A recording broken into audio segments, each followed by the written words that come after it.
अस्सलामुअलैकुम। आज की वीडियो है रस्म और रिवाज में क्या फ़र्क है।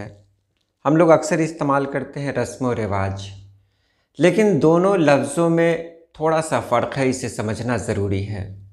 सर सैयद अहमद ख़ान का एक मज़मून भी है रस्म और रिवाज, अगर आप उसे पढ़ लें तो आसानी के साथ समझ में आ जाएगा। तो चलिए वीडियो शुरू करते हैं। मैंने पहले ही कहा है कि सर सैयद अहमद ख़ान का एक मज़मून है रस्म और रिवाज, अगर आप इसे पढ़ लें तो आसानी से समझ में आ जाएगा। लेकिन अगर आप इस वीडियो को देखेंगे तो भी आप आसानी के साथ समझ जाएंगे, और न सिर्फ रस्म व रिवाज को समझेंगे बल्कि एक मज़मून भी आपका क्लियर हो जाएगा। तो रस्म व रिवाज में रस्म किसे कहते हैं? तो रस्म उस तरीक़े को कहते हैं जो बाप दादा की तरफ से आ रहा हो। हम अपने समाज में देखते हैं, ख़ास तौर पे शादी के मौके पर देखते हैं, ये रस्म है वो रस्म है। दूल्हा आए तो उसे गोद में उठाकर स्टेज तक लाया जाता है। दुल्हन जब घर से विदा होती है, रुखसत होती है, तो उसके साथ भी कुछ ख़ास मतलब कुछ अलग काम किया जाता है, कुछ अलग तरीक़े से उसे भेजा जाता है। कपड़ा पहनने की भी एक अलग रस्म है, और ये रस्म सिर्फ हमारे मतलब हमारी ज़ात या हमारे मज़हब में ही नहीं है, ये सभी मज़हब और सभी ज़ात में है और अपनी अपनी रस्में हैं, बल्कि इलाके की भी अपनी अपनी रस्में हैं।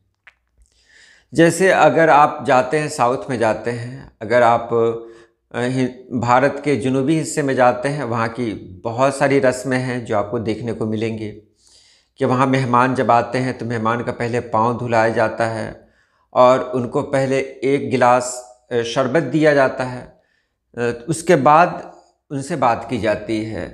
तो ये बहुत सारी रस्में हैं, हमारे यहाँ नहीं और भी इलाके में। अपने इलाके की बात करूँ तो यहाँ एक रस्म है कि मेहमान आएंगे तो मेहमान खाली हाथ नहीं आएंगे, या किसी लड़की को, यानी कोई किसी की शादी हो चुकी है, उसे पहली बार अगर कहीं अपने घर पे दावत दे रहे हैं तो उसे कपड़ा और कुछ और भी तोहफे देते हैं, और वो तोहफे अलग होते हैं, आजकल की तरह तोहफे नहीं होते हैं। उसको गोद कहा जाता है। उस गोद में चावल है, कुछ पत्ते होते हैं, कुछ ख़ास पत्ते होते हैं, और उसी चावल में कुछ रुपए भी रखे हुए रहते हैं, चीनी वगैरह भी कहीं कहीं रखी जाती है। तो ये सारी चीज़ें रस्मों में शामिल हैं। और रिवाज क्या है? तो रिवाज वो है जो प्रैक्टिकल में हो। रस्म सिर्फ और सिर्फ नाम है कि ये रस्म है। अगर उसी रस्म को हम एक्टिविटी में ढाल देते हैं, हम काम करने लगते हैं, हम उसको अपनाने लगते हैं, तो वो रिवाज कहला जाता है। बस इतना ही फ़र्क है कि रस्म सिर्फ और सिर्फ थ्योरी है जिसे आप पढ़ें समझें, लेकिन रिवाज उसी को प्रैक्टिकल में ढालने का नाम है। अब रस्म व रिवाज, एक बात और भी बता दूं कि रस्म व रिवाज जो होते हैं वो वक्त के साथ बदलते भी हैं, वक्त के साथ ये ख़त्म भी हो जाते हैं। रस्म व रिवाज सही हों ये कोई ज़रूरी नहीं, क्योंकि पुराने ज़माने से कई ऐसी रस्में चली आ रही हैं जो आजकल के दौर में या तो वो किसी लायक नहीं रही, या आज पता चला कि वो जाहिलियत पर मतलब जाहिलियत है उसके अंदर, तो उन रस्मों को बहुत सारे लोगों ने बंद भी कर दिया। जैसे पहले कहा जाता था कि अगर कहीं आप शाम में किसी को पैसा देते हैं तो वो आपके लिए अच्छा नहीं है, सुबह सुबह किसी को पैसा नहीं देना है, ये सब जाहिलियत पर है, तो ये सब बंद कर दिया गया। लेकिन आज भी बहुत सारी ऐसी रस्में हैं जो मौजूद हैं और वो जाहिलियत है, जाहिलियत की एक पहचान है।